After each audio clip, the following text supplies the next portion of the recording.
समुद्र को लांघकर, पर्वतों को चीरते हुए, कीचड़ भरे दलदल से दो दो हाथ करके हम जा रहे थे हिंदुस्तान के एक ऐसे कोने में जहां रामायण काल की मायावी दुनिया का वजूद आज भी कायम है। रामचरितमानस के युद्धकांड में लिखा है, जब महाबली हनुमान संजीवनी बूटी लेकर वापस लंका जा रहे थे, तब रावण ने उन्हें रोकने के लिए कालनेमी नाम के एक राक्षस को भेजा था। कालनेमी ने साधु के रूप में एक मायावी संसार रचा, जिसमें टापू, जंगल, पहाड़ और मगरमच्छों से भरा एक तालाब था। संजीवनी बूटी लेकर जा रहे महाबली हनुमान ये नजारा देखकर नीचे उतरे। कालनेमी ने महाबली को स्नान करने के लिए तालाब में भेजा, जहां पवन पुत्र हनुमान के पैर एक मगरमच्छ ने पकड़ लिए। तभी हनुमान जी को सच्चाई दिखी। फिर उन्होंने कालनेमी के साथ मगरमच्छ का भी वध कर दिया।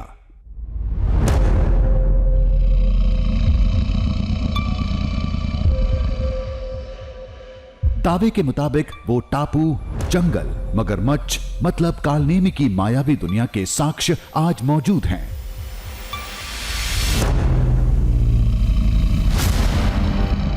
मगरमच्छ ने उसको हनुमान जी के ऊपर वार किया था, यही जगह है।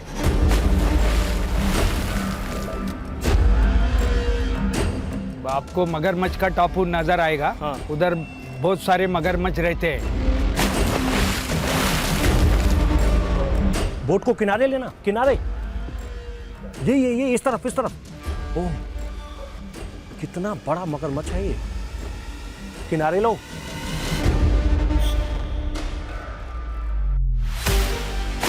बिल्कुल ऐसे लेटा वो पानी में चला गया। दावा बहुत बड़ा था, जो केवल मगरमच्छों की मौजूदगी से साबित नहीं होता।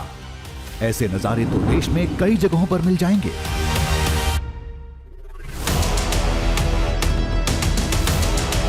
तो लोगों ने एक और साक्ष्य पेश किया। कई फीट ऊंचा एक विशाल पहाड़। कहते हैं इस पर्वत में संजीवनी बूटी वाले पौराणिक पहाड़ द्रोणगिरी पर्वत के अंश मौजूद हैं। वो बूटी भी जिसने लक्ष्मण की जान बचाई थी। जब हनुमान जी आए थे ना, जब लक्ष्मण को तीर लगा था, जब हनुमान जी आए थे वो द्रोणागिरी पर्वत लाए थे। उसके कुछ अंश द्रोणागिरी पर्वत लेकर जा रहे थे, तब उसके कुछ अंश इस पर्वत पे गिरे हैं। हम पहाड़ पर गए, हर कोना खंगाला, लेकिन संजीवनी बूटी जैसा कोई पौधा नहीं मिला। तब पता चला वो बूटी पर्वत पर नहीं, पर्वत के नीचे समुद्र की गहराई में मिलेगी। आप जिस पहाड़ को ढूंढ रहे हैं उसको कई युग बीत चुके हैं। इन पहाड़ों में बदलाव आ चुका है। तो ये जो द्रोणागिरी का पहाड़ जो गिरा हुआ था, वो आपको अगर ढूंढना है तो आपको गहरे समंदर में जाना पड़ेगा। हमने खुद को तैयार किया। गहरे समुद्र में गोता लगाकर पर्वत की जड़ में पहुंचे, जहां के नजारे ने हमें चौंका दिया।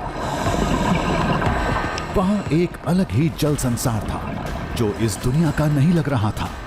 हम संजीवनी बूटी खोजने में लगे थे, तभी एक बहुत बड़ा झटका लगा।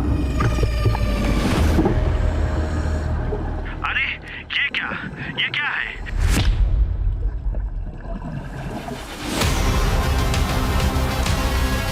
आज चलते हैं हिंदुस्तान के एक अनदेखे कोने में।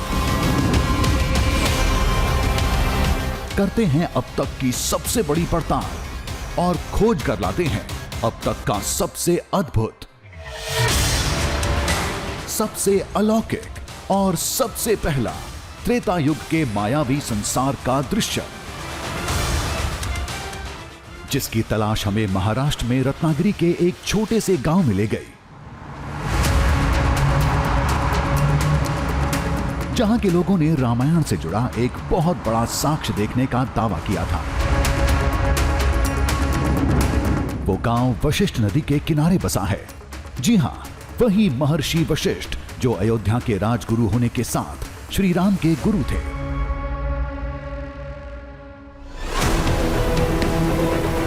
दावा त्रेता युग से जुड़ा था। कहानी रामायण की, और यहाँ महर्षि वशिष्ठ के नाम की नदी। इन 3 बातों ने हमें आश्चर्य में डाल दिया। तो गांव वालों ने बताया, राम भक्ति इस इलाके की युगों पुरानी परंपरा है। कोकण में वाशिष्ठ नदी के आसपास बहुत से मंदिर है। वहाँ श्री राम जी का भी है और सब श्री राम जी के पुजारी है। हनुमान जी का मंदिर है, हनुमान जी के भी पुजारी है। यहाँ चिपळूण में ही 4-5 हनुमान जी के मंदिर है। वेस मारुति है, बाजार का मारुति है, विंध्यवासिनी वहाँ भी है। चिपळूण मंदिरों की भूमि है। और कोकण में वाशिष्ठ नदी के आसपास जो लोग हैं वो सब राम भक्त हैं, राम की पूजा करते हैं, श्री राम जी की उत्सव मनाते हैं रामनवमी का। हमने जानकारी इकट्ठी करनी शुरू की। दावा बहुत बड़ा था, लिहाजा हम हर कदम फूंक फूंक कर रख रहे थे। कुछ ही देर बाद पूरी कहानी समझ में आ गई। ये वशिष्ठ नदी आगे जाकर अरब सागर में मिलती है। सागर और नदी के बीच कुल 108 टापू हैं।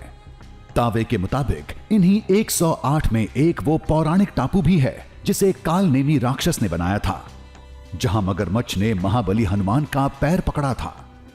कहते हैं उस टापू पर आज भी सैकड़ों की तादाद में मगरमच्छ मौजूद हैं, जो उसी युगों पुरानी मायावी दुनिया के साक्ष्य बताए जाते हैं।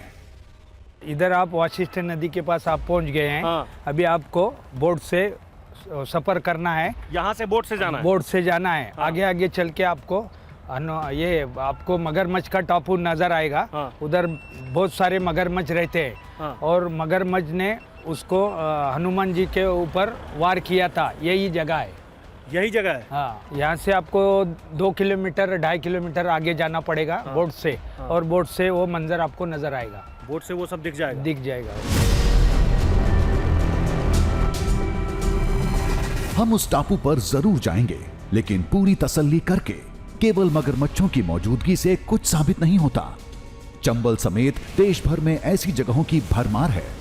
फिर हम कैसे मान लें कि वो टापू रामायण काल का है?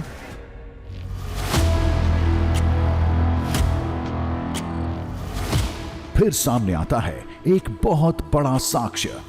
कई फीट लंबा और चौड़ा एक पर्वत।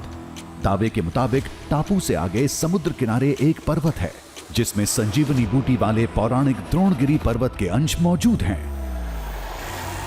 उसकी एक जानकारी बहुत अहम है। जब हनुमान जी आए थे ना, जब लक्ष्मण को तीर लगा था, जब हनुमान जी आए थे वो द्रोणागिरी पर्वत लाए थे।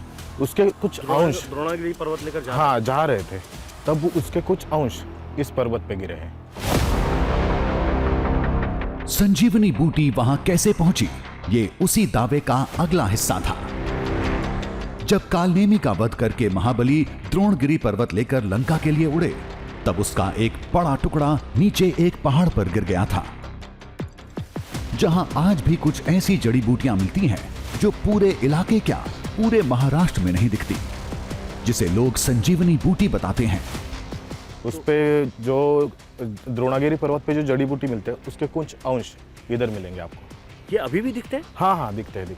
ये कहा, ये सामने जो पहाड़ है इसकी बात कर रहे हैं? हाँ, ये बहुत दूर दिखता है, इधर नदी के पार है वो।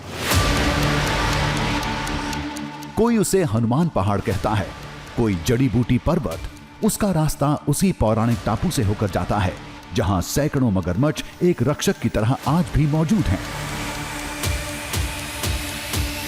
वशिष्ठ नदी को लेकर, नदी में रहने वाले मगरमच्छ को लेकर और नदी के किनारे जो ऊंचे ऊंचे पहाड़ हैं उसे लेकर गजब की आस्था है। लोग इसे अभी भी भगवान राम और भगवान हनुमान से जोड़कर देखते हैं और कहते हैं कि ये रामायण काल की निशानियां हैं। लोगों का कहना है कि रावण ने भले ही साजिश के तहत यहाँ मगरमच्छ को रखा था, लेकिन भगवान हनुमान ने अपने दम पर भगवान श्री राम के आशीर्वाद से मगरमच्छ की साजिश को और मायावी रावण कालनेमी की साजिश को अकेले हरा दिया था। अगर टापू, मगरमच्छ, पहाड़ ये सब त्रेता युग की मायावी दुनिया का हिस्सा हैं, तो उन्हें कालनेमी के वध के बाद खत्म हो जाना चाहिए था। वो आज तक कैसे मौजूद हैं? तो लोगों ने कहा, पहले आप उस दिव्य संसार में प्रवेश कीजिए, सारे जवाब खुद ब खुद मिल जाएंगे। गोलकोट गांव से आगे बढ़ने के बाद जंगल के हम उस हिस्से में पहुंच गए हैं जहां से आगे बढ़ने के बाद हम फिर से वशिष्ठ नदी के ही एक और किनारे पर पहुंचेंगे और वहां से फिर से बोट के सहारे उस जगह तक जाएंगे जहां अभी भी ऐसा माना जाता है कि रामायण की कई सारी निशानियां हैं जिसे यहाँ के लोग मानते हैं।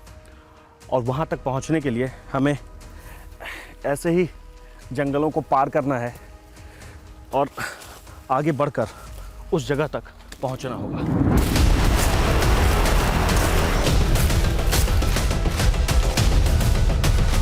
सच कहें तो हमें थोड़ा भी यकीन नहीं था एक युगों पुरानी मायावी दुनिया का वजूद आज तक कैसे कायम होगा, लेकिन गांव वालों के विश्वास ने हमें जाने के लिए मजबूर कर दिया। तो यहाँ से हमारा सफ़र शुरू होता है। हम सबसे पहले उस जगह तक जाएंगे जिस जगह को ऐसा माना जाता है कि वहीं भगवान हनुमान के पैर को मगरमच्छ ने पकड़ लिया था। उस जगह तक पहुंचने के लिए वशिष्ठ नदी के रास्ते ही हमें सफ़र तय करना होगा।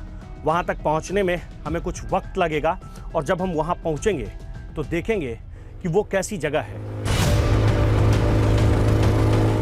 108 में से उस कालनेमी टापू को खोजना कोई मुश्किल काम नहीं था। मगरमच्छों की वजह से वो इलाका इतना खूंखार माना जाता है कि वहां जाने से सभी कतराते हैं, लेकिन हमारी मंजिल वही खतरनाक टापू था। ये पूरा इलाका जो अब वशिष्ठ नदी का हिस्सा है, पहले रामायण काल में कहा यह जाता है कि मायावी राक्षस कालनेमी ने इसी जगह को तालाब में तब्दील कर दिया था जो अब वशिष्ठ नदी का हिस्सा है। और इसी तालाब में भगवान हनुमान को वो स्नान करने के लिए कहता है। और जब भगवान हनुमान इस तालाब में स्नान करने आते हैं तो पहले से जो प्लान बनाकर कालनेमी ने रखा था, जो उसने साजिश रची थी, उसी साजिश के मुताबिक एक मगरमच्छ हनुमान जी के पैर पर वार करता है। वो हनुमान जी को पकड़ने की कोशिश करता है लेकिन वो असफल हो जाता है। ये वही पूरा इलाका है जो अब नदी में बदल गया है। एक बात चौंकाने वाली थी, उस इलाके में कुल 108 टापू हैं, लेकिन मगरमच्छ केवल कालनेमी टापू पर पाए जाते हैं, किसी और जगह नहीं।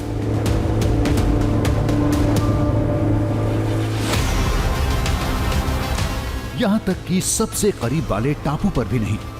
गांव वालों के मुताबिक वो मगरमच्छ उस टापू को छोड़कर कहीं नहीं जाते, न किसी को आने देते हैं।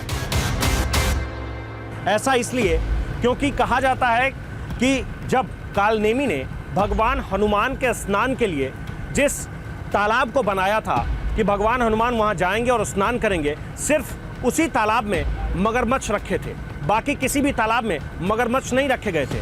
उन तालाबों को बस इसलिए बनाया गया था ताकि वो एक मायावी संसार लगे, वो किसी को भी अपनी तरफ आकर्षित कर सके। इसीलिए सिर्फ एक टापू है जिस टापू के इर्द गिर्द, जिस टापू के ऊपर अभी भी एक साथ सैकड़ों मगरमच्छ रहते हैं और वहां कोई इंसानी कदम नहीं पड़ते, वहां कोई जाता नहीं है। जाने की भी कोशिश करता है तो आज तक कोई सफल नहीं हो पाया।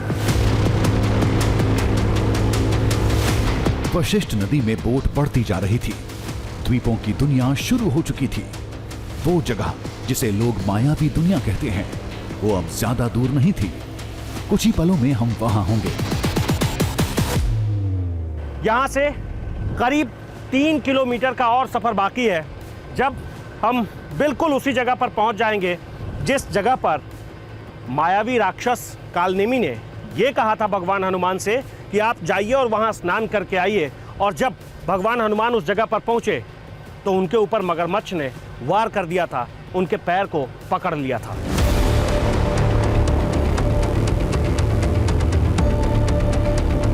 तभी दूर हमें वो टापू नजर आया। गहरी और विशाल नदी में ये अलग ही नजर आ रहा था। ये वही टापू है जिसे मगरमच्छों का टापू कहते हैं। हम उसके बिल्कुल करीब पहुंच गए हैं और ऐसा कहा जाता है, यहाँ के आसपास के लोग बताते हैं कि यहाँ आज तक कभी इंसानी कदम नहीं पड़े, किसी इंसान ने कदम नहीं रखा, लेकिन इसके चारों तरफ मगरमच्छ ज़रूर दिखते हैं।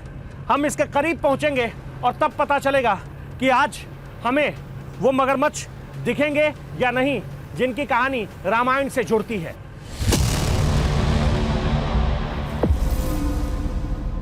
हम सजग थे, सतर्क थे, कभी भी कुछ भी हो सकता था। वो कालनेमी द्वीप सामने था। बोट पर हम सुरक्षित थे, फिर भी चौकन्नी निगाहों से मगरमच्छों को खोज रहे थे। कहां दिख रहा है? किनारा अब करीब था। झाड़ियों और कीचड़ के सिवाय कुछ नहीं दिख रहा था। टापू पर डरावनी वीरानगी छाई थी। तभी कीचड़ में हलचल दिखी। ये एक बहुत बड़ा मगरमच्छ था, लेकिन एकदम शांत। सामने एक बहुत बड़ा मगरमच्छ मुझे दिख रहा है और वो बिल्कुल शांत होकर बैठा हुआ है, बिल्कुल शांत होकर बैठा हुआ है।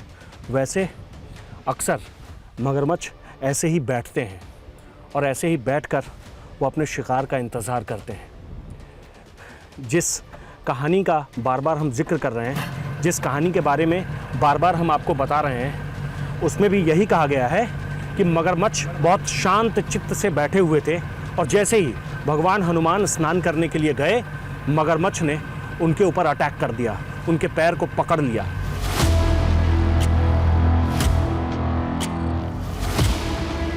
जिस टापू को मगरमच्छ का टापू कहते हैं, उसके आसपास किसी भी तरफ जाने पर मगरमच्छ ज़रूर दिख रहा है। हम इस तरफ आए थे और इस तरफ भी एक मगरमच्छ बैठा हुआ है। कितना बड़ा मगरमच्छ है ये, और बहुत शांत होकर, बिल्कुल शांत चित्त होकर बैठा हुआ है। कहते हैं कि ऐसे ही मगरमच्छ ऐसे ही अपने शिकार के इंतज़ार में बैठा रहता है और ऐसे ही निकल रहा जा रहा है। ये पानी में चला गया।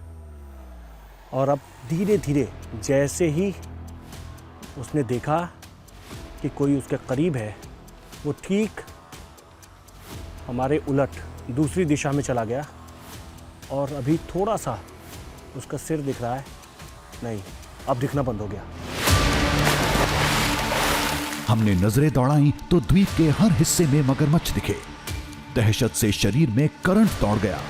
हमने बोट की रेलिंग को कसकर पकड़ लिया। ये बहुत बड़ा मगरमच्छ है।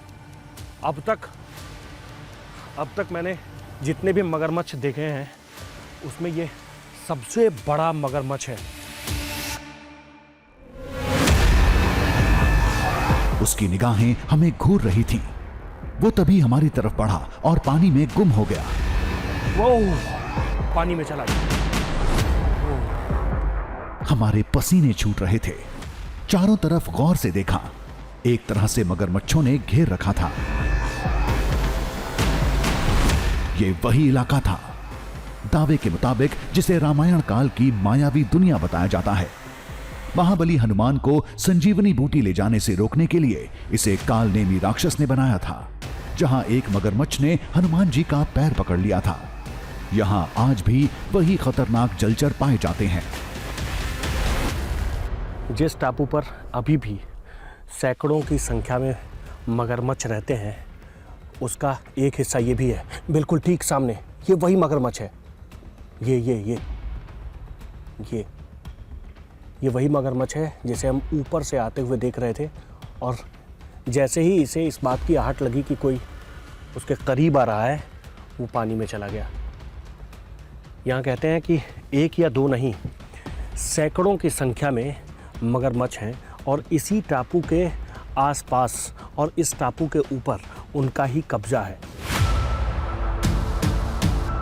दावे को दरकिनार भी कर दें तो इस टापू पर, यहाँ की मिट्टी में, यहाँ की आबो हवा में ऐसा क्या है जो आसपास के बाकी टापुओं पर नहीं है? वो कौन सी चीज है जो मगरमच्छों को इस द्वीप से बांध कर रखती है? ये मगर किसी और द्वीप पर क्यों नहीं दिखते? ये समझने के लिए हम टापू के बेहद करीब पहुंच गए। उस टापू के बिल्कुल करीब पहुंच गए हैं हम। ये उसका एक किनारा है और किनारे पर पहुंचते ही हमें सबसे पहले वो एक बहुत छोटा मगरमच्छ है, लेकिन वो दिखना शुरू हो गया है। और ऐसे यहाँ न जाने कितने मगरमच्छ हैं जिनका कब्जा है इस टापू पर, इसीलिए यहाँ कभी इंसानी कदम नहीं पड़ते, कोई इसके करीब नहीं जाता है। लेकिन हमसे एक हिमाकत हो गई। जोश में किनारे के बिल्कुल करीब पहुंच गए। तभी कुछ मगरमच्छ तेजी से हमारी तरफ बढ़े। हम फिर टापू से दूर हो गए। किसी अजनबी का इतने करीब आना शायद इनसे बर्दाश्त नहीं हुआ, या फिर ये किसी बाहरी को अपनी दुनिया में आने नहीं देते। लेकिन क्यों? हम टापू के चारों तरफ घूमकर इस पहेली को सुलझाने की कोशिश कर रहे थे।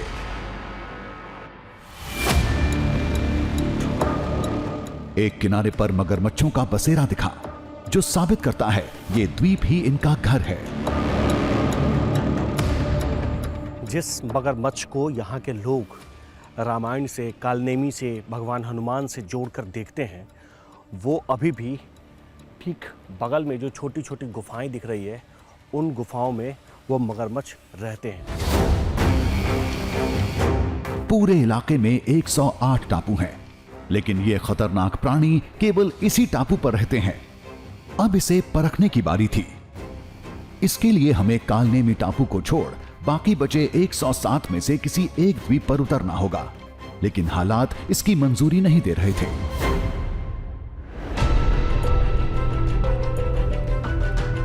इसके बगैर पड़ताल पूरी भी नहीं होगी। आगे एक सुनसान द्वीप दिखा। हमने यहीं उतरने की सोची। क्योंकि यहाँ पानी बहुत कम है और मुझे ऐसा लग रहा है कि इस हिस्से में खुद से उतरकर देखा जा सकता है कि क्या आसपास और भी मगरमच्छ है या नहीं। अरे भाई मत जाओ उधर, रुक जाओ। क्या हुआ? अरे उधर मगरमच्छ है भाई, इधर क्यों उतर रहे हो? आ जाओ बाहर। एक मिनट रुक जाओ, मैं बस एक बार देखना चाहता हूँ, एक बार देखना चाहता हूँ मैं।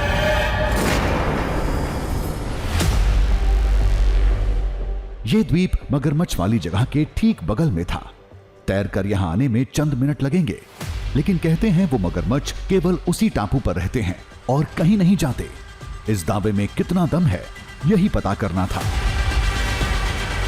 आसपास में कहीं कोई भी मगरमच्छ दिख नहीं रहा है। हालांकि एक खतरा बना रहता है हमेशा, क्योंकि ये जो मिट्टी है बिल्कुल काली मिट्टी, इसी मिट्टी में रहते रहते मगरमच्छ का कलर बिल्कुल मिट्टी के जैसा ही हो जाता है। तो सिर्फ उसकी बनावट से दूर से पहचान हो पाती है, वैसे देखने पर यह पता नहीं चल पाता कि मगरमच्छ यहाँ है या नहीं है। बहुत खोजा, कीचड़ में रेंगने के निशान तक तलाशे, लेकिन यहां मगरमच्छ की मौजूदगी का कोई निशान नहीं मिला।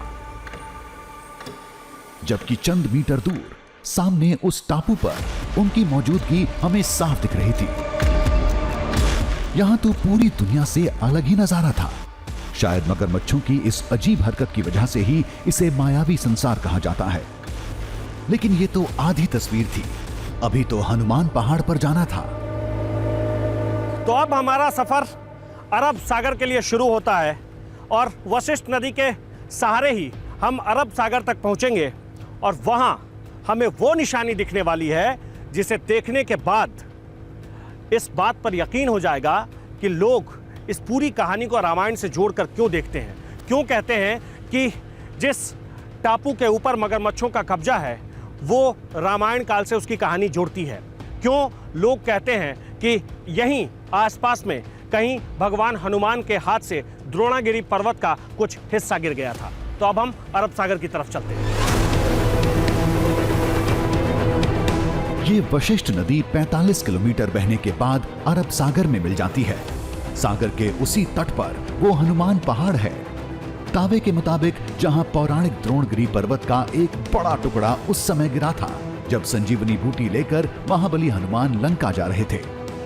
लेकिन ये कहानी रामायण के मौजूदा साक्ष्यों से बिल्कुल मेल नहीं खाती, जिसके मुताबिक महाबली हनुमान ने उत्तराखंड से द्रोणगिरी पर्वत उठाया, फिर उत्तर प्रदेश, मध्य प्रदेश, महाराष्ट्र, तेलंगाना, आंध्र प्रदेश और तमिलनाडु के रामेश्वरम से होते हुए श्रीलंका गए थे, जबकि महाराष्ट्र का रत्नागिरी इस रूट से हटकर है।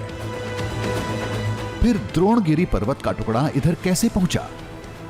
लोगों के मुताबिक जब कालनेमी का वध करने के बाद पवनपुत्र द्रोणगिरी पर्वत लेकर उड़े तो उसका एक टुकड़ा नीचे गिर गया, जिसे आज हनुमान पर्वत कहते हैं। कि हनुमान जी जब द्रोणागिरी लेके गए थे वहाँ पे उनके द्रोणागिरी के कोई सारे अंश गिरे थे, तो वहाँ पे उसी जगह पे पेड़ वगैरह बाकी का सब कुछ आया था, तो इसलिए यहाँ पे पूछते हैं लोग। फिर ख्याल आया, संजीवनी बूटी लेकर लंका वापस जाने के रूट में तो अयोध्या भी नहीं आता, लेकिन रामायण में पवन पुत्र के अयोध्या के ऊपर से गुजरने का जिक्र है, जब भरत के तीर से महाबली जख्मी हो गए थे। शायद आज किसी अनसुनी राम कथा की खोज होने वाली थी।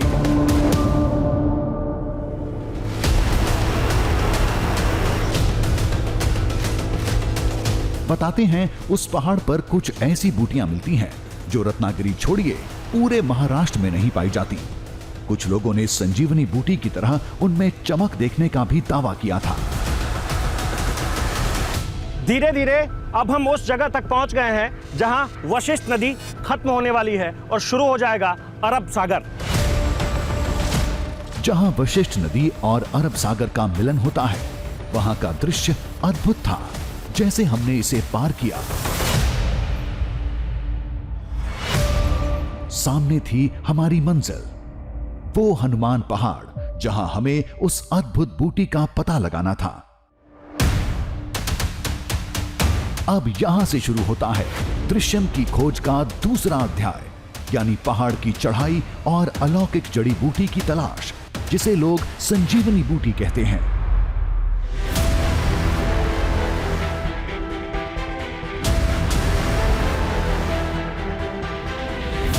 हमारे कदम चोटी की तरफ थे, जिसकी ऊंचाई 4000 फीट थी। चोटी तक पहुंचने में वक्त लगेगा। वो दूर जो ऊंची चोटी है, वहीं जाना है हमें। वहां तक जाना बहुत आसान नहीं है। वो दूर जो चोटी दिख रही है। पूरा पहाड़ पेड़ पौधों और वनस्पतियों से भरा था। द्रोणगिरी की वो बूटी, जिसे लोग संजीवनी बूटी कहते हैं, वो कहां मिलेगी, उसे कैसे पहचानेंगे, हमें कोई जानकारी नहीं थी। लोगों ने बताया वो सबसे अलग दिखती है, उसमें थोड़ी चमक होती है, लेकिन अभी तक ऐसा कुछ नहीं दिखा था। हनुमान पहाड़ की ऊंचाई तकरीबन 4000 फीट है और हम अभी तक सिर्फ आधी दूरी तय कर पाए हैं। आधी दूरी मतलब करीब करीब 2000 फीट के आसपास, और अभी ऊपर जाने के लिए और भी मशक्क़त करनी होगी, क्योंकि आगे का जो रास्ता है उस रास्ते में संघर्ष बहुत ज़्यादा है। ये बहुत कम लोगों को पता होगा कि संजीवनी बूटी किसी एक औषधि का नाम नहीं है, ये 4 पौधों से मिलकर बनता है। जिंदा करने वाली मृत संजीवनी, तीर निकालने वाली विशाल्यकरणी, त्वचा को स्वस्थ करने वाली संधानकरणी और चौथी बूटी स्वर्णकरणी, जो त्वचा के रंग को बहाल करती थी। इन चारों के मिलने से संजीवनी बूटी बनती थी। इस हनुमान पहाड़ पर 4 में से कौन सी बूटी है, हमें यही पता करना था, जिसकी चमक ही एकमात्र पहचान। पूरे रास्ते हम खोजते रहे, लेकिन झोली अभी भी खाली थी। पहाड़ के ऊपरी हिस्से में पहुंचने के बाद जो मैं देख रहा हूं वो बहुत हैरान करने वाला नहीं है, क्योंकि यहाँ जो पौधे दिख रहे हैं, जो वनस्पतियां हैं, जो आसपास पेड़ दिख रहे हैं, वो देखकर ऐसा नहीं लगता कि वो कहीं और या फिर रत्नागिरी के ही आसपास में कहीं और नहीं मिलता होगा। ये बहुत सामान्य पेड़ हैं, बहुत सामान्य पौधे हैं। कुछ घंटे में पूरा पहाड़ छान मारा, ऐसी कोई वनस्पति नहीं मिली जो थोड़ी अलग दिखती हो। अब क्या करें समझ में नहीं आ रहा था। तभी पहाड़ पर एक शख्स मिला जो जड़ी बूटी खोजने का काम करता है। उसने बताया वो अद्भुत बूटी यहां नहीं, पहाड़ की जड़ में मिलेगी, मतलब नीचे समुद्र की गहराई में। आप जिस पहाड़ को ढूंढ रहे हैं उसको कई युग बीत चुके हैं, कई सालों साल में निसर्ग से इन पहाड़ों में बदलाव आ चुका है। तो ये जो द्रोणागिरी का पार्ट जो गिरा हुआ था, वो आपको अगर ढूंढना है तो आपको गहरे समंदर में जाना पड़ेगा। अब यहाँ से हमें गहरे समुद्र में जाना पड़ेगा। गहरे समंदर में जाना पड़ेगा। क्यों? अब वहाँ नीचे अवशेष हैं। वहाँ नीचे अवशेष आपको मिलेंगे, गहराई में जाना पड़ेगा और वहीं ढूंढना पड़ेगा, जिसमें पूरा बदलाव हो चुका है। इस शख्स को यह जानकारी इनके गुरु से मिली थी। मुश्किलों के चलते कभी किसी ने कोशिश नहीं की। हमें नहीं मालूम ये बात कितनी पक्की है, लेकिन अब पीछे हटना पड़ताल को अधूरा छोड़ने जैसा था। अब अरब सागर में गोता लगाना था, पहाड़ की जड़ तक पहुंचना था, जहां जाकर रामायण काल की बूटी खोजनी थी। रात होने वाली थी। इस मिशन को अब कल अंजाम देंगे।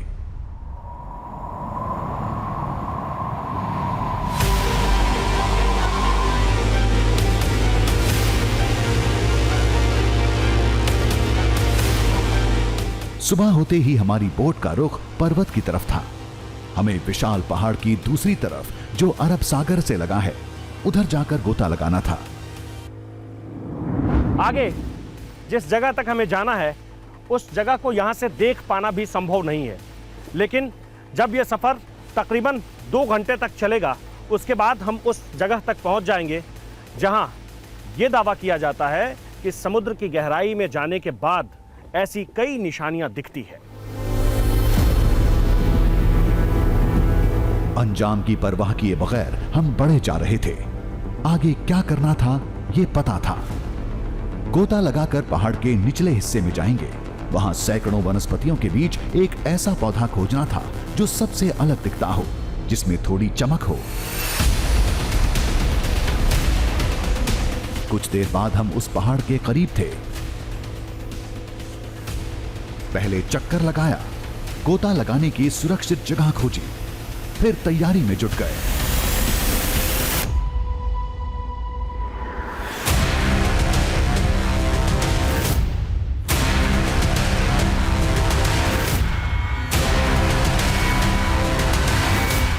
तो अब वक्त है नीचे चलने का और नीचे चलकर उस दृश्यम को दिखाने का, जिसका इंतजार मुझे भी है और आप सबको भी होगा।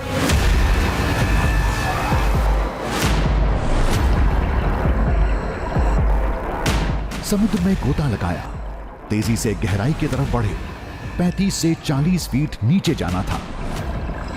कुछ देर बाद हम समुद्र तल में थे। वहां बहुत बड़ा पत्थर दिखा।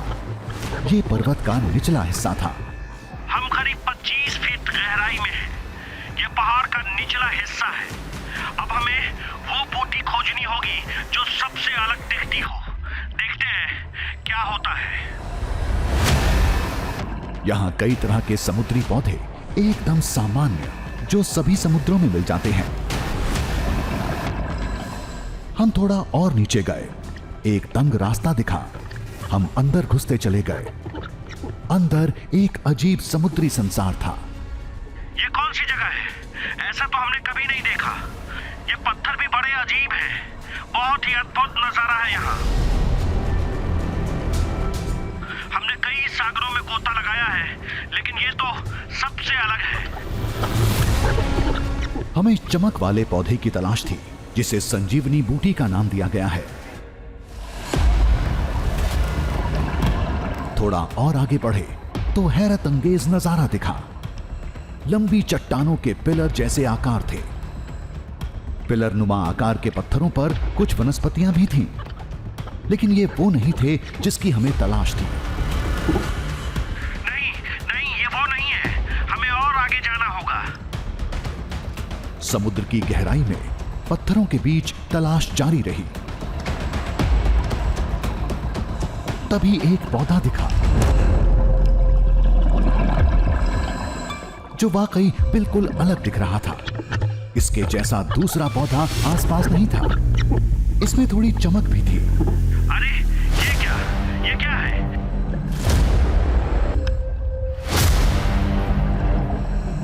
हम उसे लेकर बाहर निकले। ये इतनी हरी है, देखने में और बड़ा ही अजीब सा लग रहा है। ये बहुत सामान्य सा नहीं लग रहा। पता नहीं कितनी फीट की गहराई में जाने के बाद ये दिखा है। हमें जो मिला वो क्या था? क्या ये वही पौराणिक द्रोणगिरी पर्वत की बूटी है जिसे लोग संजीवनी बूटी का एक हिस्सा बताते हैं? इसके जैसा पौधा वहां कोई नहीं था, लेकिन केवल इसके दम पर हम कोई फैसला नहीं कर सकते। फिर हम उस शख्स के पास पहुंचे जो एक दशक से संजीवनी बूटी पर शोध कर रहे हैं, जिनके नाम और काम से पूरी दुनिया वाकिफ है। संजीवनी बूटी की खोज में आचार्य बालकृष्ण उत्तराखंड में पौराणिक द्रोणगिरी पर्वत के कई चक्कर लगा चुके हैं। आचार्य ने भी माना संजीवनी बूटी एक नहीं बल्कि 4 औषधियों का समूह है।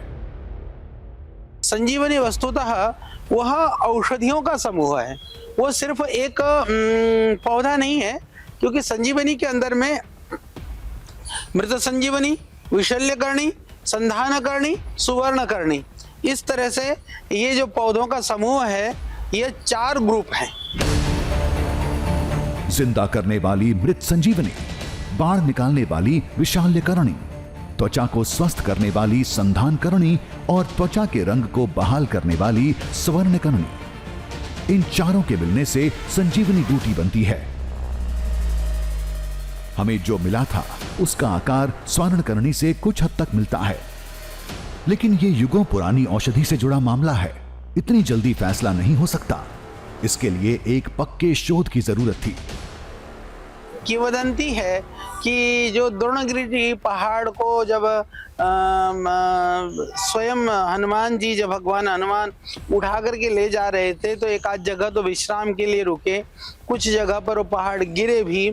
हम ये कह सकते हैं कि हनुमान जी बहुत सारी चीज़ें वहाँ से उठा करके ले गए होंगे और ले जाने के बाद वो कुछ बीज, कुछ पौधे कहीं गिरे होंगे तो वहाँ निश्चित रूप से उगे होंगे।